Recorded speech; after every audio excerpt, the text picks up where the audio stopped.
In this episode, we're going to move from the idea of security operations into the reality of building a program that functions day after day without constant chaos. A lot of beginners imagine that if you buy the right technology and hire smart people, a monitoring team will naturally become effective, but real operations does not work that way. A program runs well when its purpose is clear, its work is defined, its people are supported, and its decisions are consistent under stress. That kind of reliability comes from design, not from luck, because the pressure of real alerts and real incidents will expose weak structure quickly. By the end, you should understand what it means to design and staff a Security Operations Center, SOC, as an operating system for security, not as a collection of tools or a room full of dashboards. A well-designed SOC begins with a clear mission that is narrow enough to be achievable and broad enough to be valuable. The mission is not a slogan, because it should explain what outcomes the organization can expect and what kinds of problems the SOC is responsible for handling. When the mission is vague, teams drift toward whatever is loudest, which usually means chasing noisy alerts and leaving important risks underserved. When the mission is too broad, the SOC becomes the default destination for every security and IT frustration, and the team burns out while still being seen as ineffective. A healthy mission is tied to real priorities such as detecting meaningful threats, coordinating response, and producing evidence that supports decision-making. That mission also implies boundaries, because a program that runs well must be able to say what work belongs elsewhere and how handoffs will happen. This clarity is the first protection against operational chaos. Before we continue, a quick note. This audio course is a companion to our course companion books. The first book is about the exam and provides detailed information on how to pass it best. The second book is a Kindle-only ebook that contains 1,000 flashcards that can be used on your mobile device or Kindle. Check them both out at cyber.author.me in the Bare Metal Study Guide series.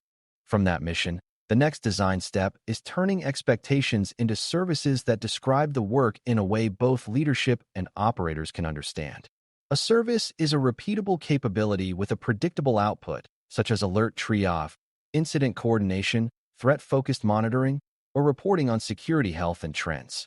The important word is repeatable because one-off hero work cannot scale and cannot be reliably measured. When services are defined, you can decide what inputs each service requires, what quality looks like, and what response times are realistic. You also avoid a common beginner mistake of assuming that all security work is incident response, when much of a mature SOC is about keeping the detection pipeline healthy and the organization informed. Services help you allocate staff time intentionally, rather than letting the day be consumed by whatever arrives first. A program that runs well knows what it is delivering, how it delivers it, and what success looks like for each service. Once services are defined, you need a workflow that turns incoming signals into consistent decisions, because consistency is the difference between professional operations and improvisation. The workflow should explain how alerts are received, how they are prioritized, how they are validated, and how they move into investigation and response when evidence supports escalation.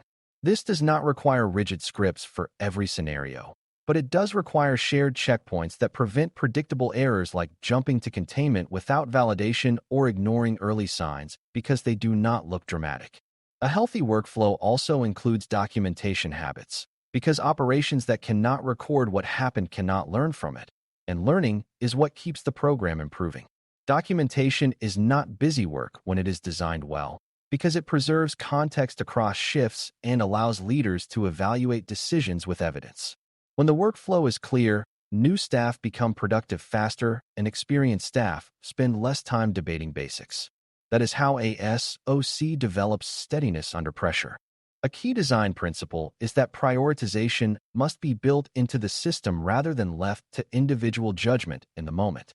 Prioritization connects alerts to business impact, asset criticality, and confidence so that the most important situations receive attention first. Without this, the program becomes reactive to noise, and the most critical risks can be missed simply because they are quieter or harder to recognize.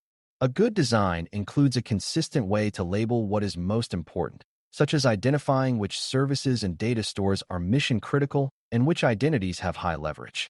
It also includes a method for handling uncertainty, because early alerts often arrive with incomplete information and must be treated as hypotheses that require quick validation.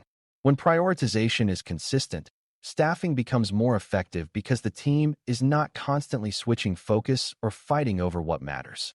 This consistency also builds trust with leadership because escalations feel justified instead of arbitrary. A program that runs well is one where urgency is earned by evidence and impact, not by volume. Coverage is another design decision that can quietly make or break operations because it defines what the organization truly gets at different times and what response expectations are realistic. Coverage is not only about whether someone is watching alerts, because it also includes how quickly meaningful investigation can happen and how quickly decisions can be made. If a program claims broad coverage but only provides shallow triage during key periods, leadership may assume more capability than actually exists. A defensible SOC design makes coverage explicit, including what actions can be taken immediately and what actions require escalation or additional support. This is where service-level agreement, SLA, thinking can appear even if no formal document exists, because time expectations need to be stated and matched to capacity. A program that runs well avoids hidden assumptions about speed and availability. When coverage is transparent, staffing and escalation paths can be built to meet expectations rather than constantly failing them. Staffing begins with recognizing that a SOC is not only a set of seats to fill, but a set of functions that must be performed reliably. Some functions require rapid pattern recognition and disciplined triage, while others require deeper reasoning, longer investigations, and the ability to advise on containment trade-offs. There is also the ongoing work that keeps the program healthy, such as tuning detections, maintaining playbooks, reviewing trends, and improving logging and visibility. If staffing focuses only on watching alerts, the program becomes stuck in a loop where alert volume stays high and quality stays low because nobody has time to fix the system. A program that runs well protects time for improvement work because improvement is what reduces noise and raises confidence over time. Staffing also must account for the fact that people cannot operate at high alertness indefinitely, so schedules and workload must be designed with human limits in mind. When staffing treats people as a resource to sustain rather than a resource to consume, performance becomes more consistent. Role clarity supports staffing because it reduces confusion about who owns what decisions and who is responsible for which outcomes. Beginners often assume that a team can simply share everything equally, but shared ownership without defined responsibility often produces gaps. When everyone is responsible, sometimes nobody is responsible, especially during incidents when stress and time pressure distort communication. A healthy design defines responsibilities for triage, investigation, incident coordination, and program improvement, while still allowing collaboration and learning. It also clarifies decision authority, such as who can request containment actions and who must approve actions that could disrupt operations. This clarity protects both the organization and the responders because it reduces accidental overreach and reduces delay caused by uncertainty. When roles are clear, escalation becomes smoother because the next person involved knows what they are expected to do. A SOC that runs well feels coordinated because responsibilities and authority are visible. Training and onboarding are part of staffing design, not optional extras, because a program cannot run well if it depends on a few individuals carrying all the knowledge. New staff need a path to competence that is structured enough to be reliable and flexible enough to fit different learning speeds. Training should include the organization's environment, what normal looks like, what high-risk assets exist, and how workflow decisions are made. It should also include practice and reasoning, because many operational failures come from misinterpretation rather than lack of effort. A healthy program creates shared mental models, such as how to distinguish intelligence from evidence and how to validate alerts before escalating. Training also reduces burnout because people feel capable and supported rather than constantly unsure. Over time, strong training makes the program resilient because knowledge is distributed rather than trapped in one person's memory. A SOC that runs well is one where competence is cultivated intentionally, not discovered by accident.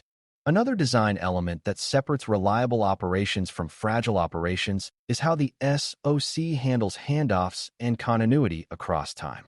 Security events rarely respect shift changes, weekends, or convenient boundaries, so the program must preserve context when work is transferred. Continuity requires consistent documentation, clear status tracking, and a shared understanding of what has been confirmed versus what remains a hypothesis. Poor handoffs cause duplicated effort, missed clues, and delays, which can turn manageable incidents into larger problems. A good design treats handoffs as part of the workflow, with expectations about what information must be captured and how to communicate current risk. This is also where a case management mindset becomes useful, because investigations should have a recorded trail of evidence, decisions, and next steps. When continuity is strong, the program feels calm because each person builds on the prior work rather than starting over. That calm is a real operational advantage when pressure rises. Escalation design is another major factor because escalation is how the SOC connects to the rest of the organization at the moments that matter most. Escalation should not be a vague instruction to tell someone when things are bad, because vague rules produce inconsistent behavior. Instead, escalation should be tied to conditions that reflect organizational risk, such as involvement of critical services, exposure of sensitive data, compromise of privileged identities, or signs of active spread. The design should also account for uncertainty, because sometimes limited evidence on high-stakes assets is enough to justify involving additional expertise. A program that runs well has clear escalation paths and knows who to contact for system ownership, leadership decisions, and business coordination. It also knows how to communicate in a way that supports decisions, meaning it explains impact, confidence, and options rather than flooding leaders with technical fragments. When escalation is predictable, leadership trust grows and response becomes faster and more effective. Metrics and feedback loops keep a SOC running well over time, because operations without measurement tends to drift and repeat the same mistakes. The best metrics are those that connect to outcomes and improve decisions, not those that simply count activity. A key performance indicator, KPI, might track whether critical alerts are reviewed within expected time windows, but the real value is using that information to find bottlenecks and adjust staffing or workflow. A risk-oriented view might also track whether critical systems have sufficient visibility or whether certain high-impact scenarios are being detected reliably. Metrics should be reviewed with the goal of improvement, not punishment, because punishment encourages hiding problems rather than solving them. A healthy program treats metrics as a map of where the system is struggling and where investment will produce the best risk reduction. Over time, this feedback loop makes the SOC more stable because changes are guided by evidence rather than opinion. Stability is the hallmark of a program that actually runs well. Technology choices matter, but the key design insight is that technology should serve the workflow and services rather than dictate them. Beginners often assume that choosing the right platform automatically creates capability, but tools do not create clarity, prioritization, or judgment on their own. A tool can amplify what is already designed, which means a poorly designed process becomes a faster, louder version of the same problem. A well-designed process, on the other hand, can use technology to reduce manual effort, enrich alerts with context, and support consistent documentation. The program should also be careful about complexity because excessive integrations and inconsistent data sources can create blind spots and false confidence. A program that runs well tends to value reliability and visibility over novelty, because reliability is what supports consistent operations. When technology fits the design, people spend more time making good decisions and less time fighting the system. That alignment is what turns technology into capability. A mature SOC design also includes resilience planning, because the program must continue functioning during spikes, outages, and major incidents. Real environments experience surges, such as alert storms triggered by new vulnerabilities, widespread scanning, or misconfigurations, and these surges can overwhelm a team if the system is designed only for calm days. A program that runs well has a surge approach, such as shifting focus toward the most critical alerts, pausing low-value work temporarily, and escalating resource needs in a controlled way. This is not about doing everything at once. It is about protecting attention and prioritizing what reduces risk fastest. Resilience planning also includes making sure the organization knows what will happen during a major incident, including communication expectations and decision authority. When resilience is designed in advance, incident response feels like a planned mode of operation rather than a panic scramble. That predictability reduces mistakes and protects both systems and people. Finally, an effective SOC program is one that leaders and operators can explain as a coherent system, because coherence is what makes it defensible and sustainable. The program has a clear mission tied to business outcomes, defines services with measurable outputs, a workflow that produces consistent decisions, and prioritization that reflects organizational risk. It has coverage that matches expectations, staffing that supports both daily work and improvement work, and training that grows capability over time. It has handoffs that preserve context, escalation paths that are predictable, and metrics that drive learning rather than blame. It uses technology as an enabler rather than as a substitute for design, and it plans for stress so it does not collapse when pressure rises. If you can describe these elements and how they connect, you are demonstrating the management thinking the GSOM exam is trying to measure. A SOC that actually runs well is not an accident, because it is the product of intentional design choices that keep people effective and keep security aligned with what the organization truly needs. Thanks for listening. For more audio courses, daily newsletters, and more, please visit baremetalcyber.com.